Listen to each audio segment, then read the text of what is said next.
سورہ مبارکہ الزخرف، اس کا ایک نام سورہ حامیم بھی ہے۔ قرآن مجید میں اگر آپ ترتیب میں تلاش کریں 25ویں پارے میں یہ سورہ ملے گا۔ سورہ کا نشان سورہ نمبر 43 ہے، اور نزول کی ترتیب میں اس سورہ کی جو نمبرنگ ہے اس کے لحاظ سے 63 ہے، یعنی 20 کا فرق ہے، 43 اور 63۔ سورہ الزخرف، سورہ حامیم 25ویں پارے کے اندر ہے۔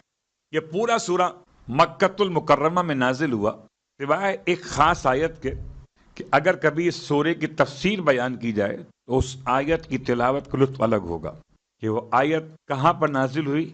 نہ مکے میں نازل ہوئی، نہ مدینے میں نازل ہوئی، نہ سفر میں، نہ حضر میں، نہ میدان میں اور نہ گھر میں۔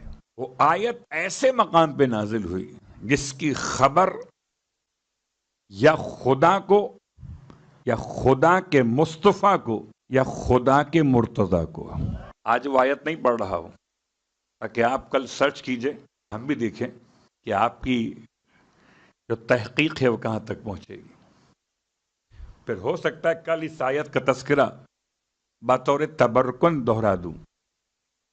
میرا موضوع یہ آیت نہیں ہے، یہ سورے کی ذرا سی اہمیت کو بیان کرنے کا ایک طریقہ سمجھ رہا ہوں کہ اس بہانے ہی صحیح کبھی قرآن کی آیتوں میں آل محمد کے چہروں کو سمجھ لیجئے۔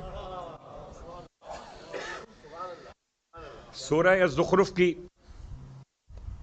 تلاوت کیوں کی جائے، اس سے کیا ملے گا؟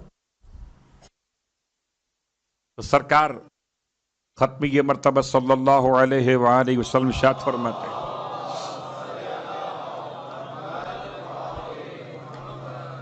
کہ جو شخص بھی سورہ زخرف کی تلاوت کرے گا، پروردگار عالم قیامت میں اس سے فرمائے گا، خدا بات کرے گا اس سے جو آج خدا سے بات کرے گا، بس جو طریقہ بات کرنے کا ہے مصطفیٰ نے بتایا ہے کہ یہاں سورہ زخرف پڑھو، تم خدا سے بات کرو، اور قیامت میں خدا تم سے بات کرے گا۔ خدا کیا بات کرے گا؟